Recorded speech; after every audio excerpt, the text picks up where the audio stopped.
पाठ 2 निडर नेहा। नेहा 10 वर्ष की लड़की है। देखने में तो वो बिल्कुल सीधी सादी है, किंतु वो बहुत निडर है। किसी भी हालात का वो डट कर सामना कर सकती है। नेहा रामपुर नामक गांव में रहती है, जो जंगल से सटा हुआ है। उसकी माँ उसे बहुत लाड़ प्यार करती हैं। वो मिट्टी के बर्तन तथा सुंदर सुंदर मूर्तियाँ बनाती हैं। नेहा भी अपनी माँ के काम में हाथ बटाती है। नेहा को मूर्तियाँ रंगना बहुत अच्छा लगता है। नेहा की माँ प्रत्येक रविवार को मूर्तियाँ बेचने जंगल से होकर शहर के बाजार में जाती हैं। इस प्रकार उनका निर्वाह चल रहा है। एक रात की बात है। नेहा को नींद नहीं आ रही थी। आधी रात से ज्यादा बीत चुकी थी। अचानक जंगल की तरफ से घंटा बजने की आवाज उसके कानों में पड़ी। वो बिस्तर छोड़कर घर से बाहर निकल आई थी। कुछ गांव वाले वहाँ पहले से ही एकत्रित थे। किसी को नहीं पता था कि जंगल में घंटा कौन बजा रहा है। अब तो हर रात को घंटा बजने की आवाज सुनाई देने लगी। गांव वाले डर गए। मुखिया बोला, भाइयों, मुझे लगता है कि हमारे गांव में भूत आ गए हैं। अब ये बात सभी गांव वालों के मन में बैठ गई। उन्होंने भूत के डर से जंगल में जाना ही छोड़ दिया। अब तो नेहा की माँ भी जंगल जाने से डरने लगी, क्योंकि वो वहाँ प्रायः मिट्टी लेने जाती थी। पर नेहा तो नेहा थी, बिल्कुल निडर। वो भूतों को कतई नहीं मानती थी। उसने गांव वालों से कहा कि भूत वूत सब व्यर्थ की बातें हैं, लेकिन बड़े लोगों ने उसे चुप करा दिया। बेचारी नेहा मन मसोस कर रह गई। धीरे धीरे दिन बीतते गए। गांव वालों का शहर आना जाना पूरी तरह से बंद हो गया।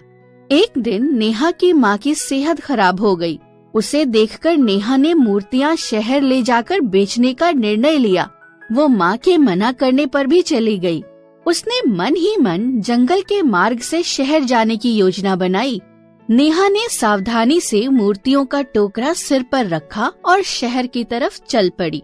वो कुछ ही आगे बढ़ी थी कि उसे बंदरों की खींखी और घंटा बजने की आवाजें सुनाई दी। नेहा ने हिम्मत जुटाई और घंटे की आवाज की दिशा में बढ़ गई। वहाँ का दृश्य देखकर नेहा की हंसी छूट पड़ी। उसने देखा कि एक पेड़ पर घंटा लटका हुआ था और बंदरों की उछल कूद से वो हिल और बज रहा था। बंदरों को कहीं से वो घंटा मिल गया होगा। नेहा की मूर्तियाँ उस दिन जल्दी ही बिक गईं और वो गांव लौट आई। अगले दिन उसने पूरे गांव में ये समाचार फैला दिया कि आज रात वो जंगल के भूत को पकड़ कर दिखा देगी। जो साथ चलना चाहे चल सकता है। शुरू में तो कोई चलने को तैयार नहीं था, किंतु नेहा के साहस को देखकर मुखिया जी अपने कुछ आदमियों के साथ चलने को मान गए। नेहा की कक्षा के कुछ बच्चे भी चलने को तैयार हो गए। नेहा के पीछे पीछे मुखिया, उसके कुछ आदमी तथा बच्चे चलने लगे। कुछ ही आगे चलने पर घंटे का स्वर सुनाई देने लगा। मुखिया तथा उनके आदमी घबराने लगे। इतने में कुछ बच्चे बोले, नेहा, भूत कहाँ है? नेहा ने एक वृक्ष की ओर संकेत करते हुए कहा, वो देखो कितने सारे भूत हैं। अरे ये तो बंदर हैं। सभी बच्चे हंस पड़े। मुखिया जी भी सामने का दृश्य देखकर खूब हंसे। वे बोले, ये तो घंटे वाला भूत नहीं बल्कि हंसाने वाला भूत है भाइयों। उनकी ये बात सुनकर सभी लोग खिलखिलाकर हंस पड़े। अगले दिन मुखिया जी ने गांव वालों के सामने नेहा को शाबाशी देकर इनाम दिया।